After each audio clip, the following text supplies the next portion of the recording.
Hi, welcome back to the Petersen Automotive YouTube channel. I'm Johnny Eisen, Associate Curator here at the museum, and today we're going to look at a secret little car here in the basement of the museum. When you're on your way to the vault, take a peek into our offices and you'll see this beautiful BMW Isetta 300, a tiny microcar made by one of the most famous automobile manufacturers in the world. So what is the Isetta? The Isetta is a teeny tiny microcar. It features a 300cc engine in this form that makes about 17 horsepower. The whole car is about 7.5 feet long. It's about as long as a standard car is wide, and that was very deliberate. It's a one-door car. As we see, the whole front of the car is a door. That also was very deliberate and is connected to the length. This car you could park nose into the curb, you open up the door, step out, and you're right onto the sidewalk. Now, this is a microcar, and what is a microcar? Well, we'll talk about that in a second. So after the Second World War, most European economies were in shambles. People were struggling just to survive, to make ends meet, to make enough money to eat. They certainly didn't have enough money to buy a car. And so for the first few years after the war, people mostly got around on scooters and motorcycles. And this worked great because the first few years after the war ended were very dry. The summers were extremely sunny and people could drive their motorcycles and scooters without much issue. But in 1953, Europe featured the return of the Westies, which is the westerly winds that bring the monsoon season. These kind of go on a 7 to 10 year cycle, and 1953 was especially wet. So everybody on their motorcycles and scooters were getting drenched. Now, what they needed was something like a covered scooter, a car that could cost the same amount as a scooter or motorcycle. And that is where the microcar got its origins. Also, there were a lot of factories that during the war were building munitions and other war machine products. They were no longer allowed to produce anything that could be a weapon, and they needed to transfer to something else. Companies like Messerschmitt started making teeny tiny cars. And another one of these companies, BMW, they built a really beautiful, elegant V8 powered car that no one could afford. And the company was in dire straits. They were really ready to fold up shop when a company executive saw a funny little car at an auto show. So the Isetta wasn't originally a BMW product. It was built by a company in Italy called ISO. And the name Isetta actually means Little ISO. ISO was a company that built space heaters and industrial refrigerators, and actually a lot of people think that the front door design came from the fact that they built refrigerators, but they didn't build those kind of refrigerators. This car was actually designed by a man named Ermenegildo Preti, who previous to his time designing cars, designed glider planes. And one of his glider planes had a front opening cockpit. Now, it's very hard to find pictures of this plane, so I don't know exactly what it looked like, but he obviously then transferred that idea to a car. His mission for this car was to make something with as small a footprint as possible. He wanted a car that was easy to drive in crowded Italian cities. So, like I said, it's about as long as a normal car is wide. And where do you put a door in a car that small? Well, you put it in the front. He thought of his old glider plane and came up with that idea. It makes it very easy to get in and out of this car. And like I said, you park it nose to the curb, get right out onto the sidewalk. All right, so let's get in the Isetta. We'll open the one door, and we're confronted with a clever bit of engineering. The steering column should be in our way, but it features a little U-joint down at the bottom that allows it to tilt away with the door, giving us enough room to get in and slide over.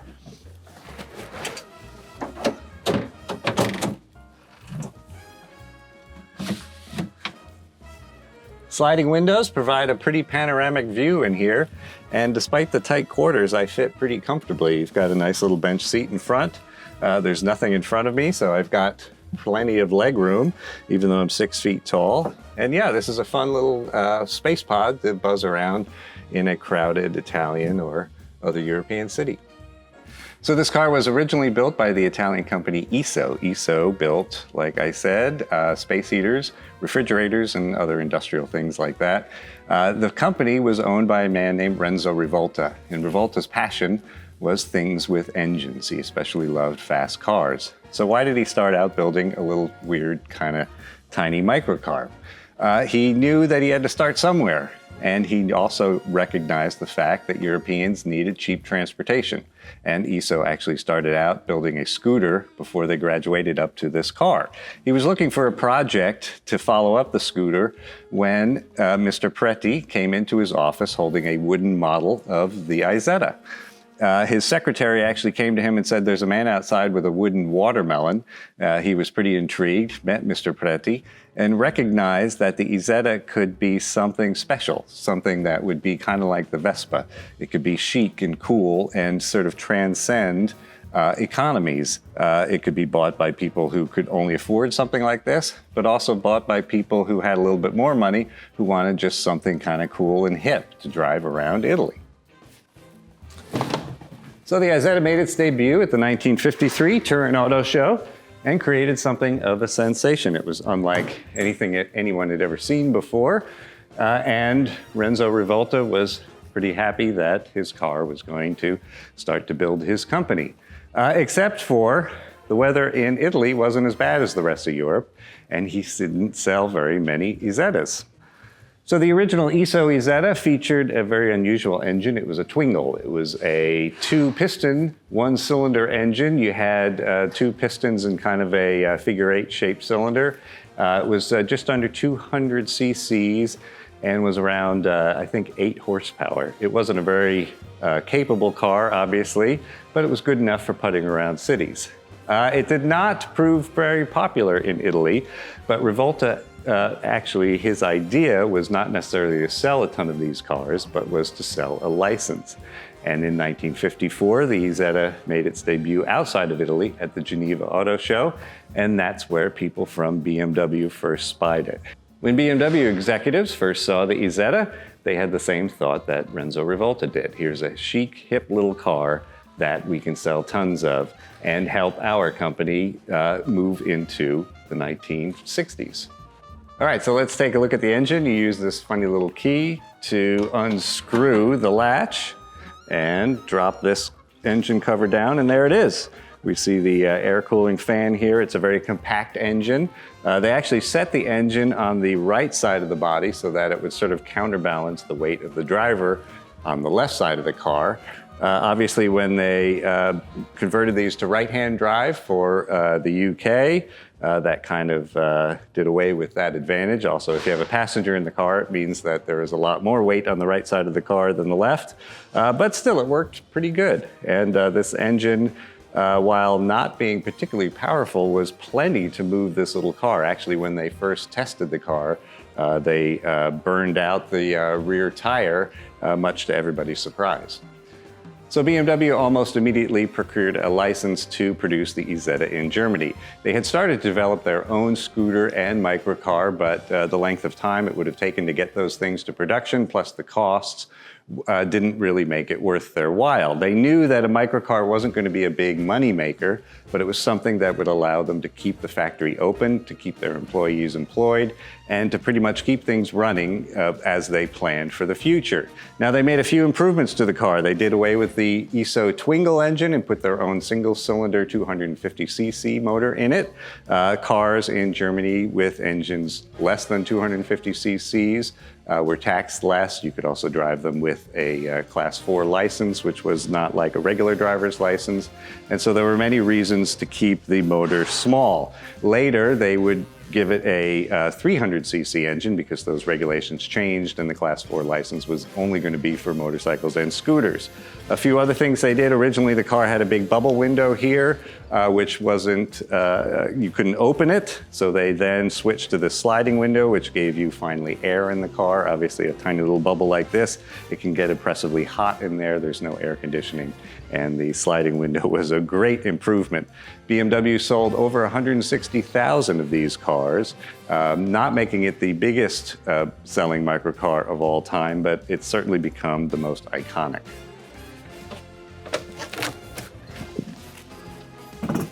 So all Isettas featured a sunroof, which was pretty handy, especially in the hot weather, just like the sliding windows. It also made it feel a little bigger in here, and I'm going to pop back down now.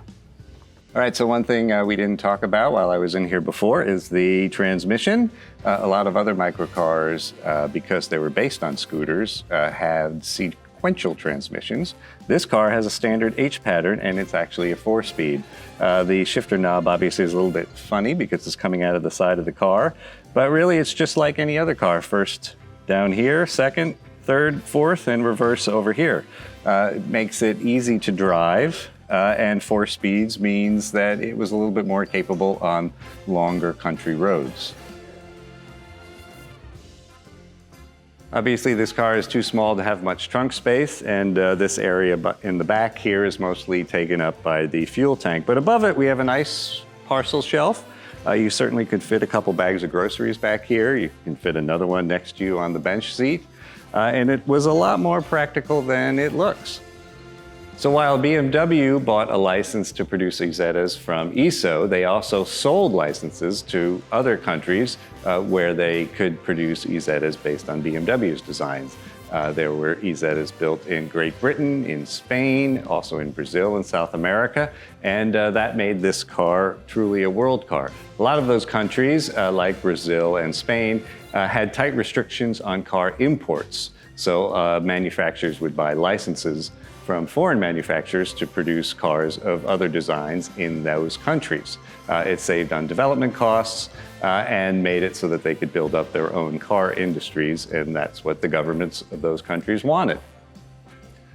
So this is often called the car that saved BMW, and indeed it kept the factory running at a very difficult time for the company.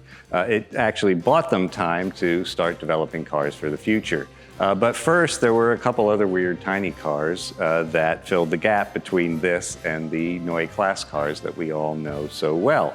After the success of the Isetta, BMW actually developed a bigger version, sort of an Isetta with a back seat, called the BMW 600. This wasn't based on the original ISO design. It was an all BMW design. It featured a 2-cylinder 600cc rear-mounted engine, but also had the door at the front, as well as one side door to get into the rear seat. That car was not very successful because at that time, in the very late 1950s, as they were transitioning into the 1960s, a funny-looking, weird little car was no longer chic, but was a sign of poverty, basically. You didn't want to be seen in something weird, rickety, and small, something with a door in the front, because that meant you couldn't afford a regular car. Also, production of the VW Beetle had sort of picked up. People were buying Beetles. People had started buying Minis. In Italy, they were buying Fiat 500s. So then BMW used that platform of the 600 and produced a beautiful little coupe called the BMW 700. Also a rear-mounted engine, now expanded to 700 cc's, and that car was a great success and gave BMW the resources to go on and develop the 2002. So the Isetta, being built by an established company like BMW, had a lot of advantages over other microcars. Most microcars were built in tiny numbers, in tiny little factories by companies that either didn't exist before the war or were very small and produced very small things like sewing machines or tiny little electronic products. BMW also gave this car a sophisticated 4-stroke engine. Most microcar companies didn't have the resources to develop their own engines, so they bought engines from engine manufacturers such as Sachs, and these were engines meant for scooters or small motorcycles, so they were usually 2-strokes. 2-strokes can be a little bit complicated. They use a mixture of oil and gas. They seize up very easily. A 4-stroke engine has a lot more torque and is like a normal engine in any other car, and made this car much more reliable and also made it much more usable. So what's it like to drive an Isetta? Obviously, it's unlike anything else in the world. There's no crumple zone. You pretty much just have a door, your knees, and the windshield. And that can be a little bit unsettling, especially in today's traffic with large trucks and big SUVs and whatnot. But I'm sure back in the day when most people were driving motorcycle scooters or other teeny tiny cars, it really wasn't as alarming. The car actually being so small and light, despite only having fewer than 10 horses in the engine, is totally capable It's a great around town car, incredibly practical. You can park it anywhere. And it's pretty fun once you get used to it. The steering is pretty responsive, and it kind of buzzes around like a little bee, as you might expect something this size to do. So that's our look at certainly the weirdest BMW ever made, the Isetta. I'm Johnny Eisen. Please subscribe to our YouTube channel to stay up to date on all our videos. And when you're in Los Angeles, come visit us here at the Petersen Automotive Museum.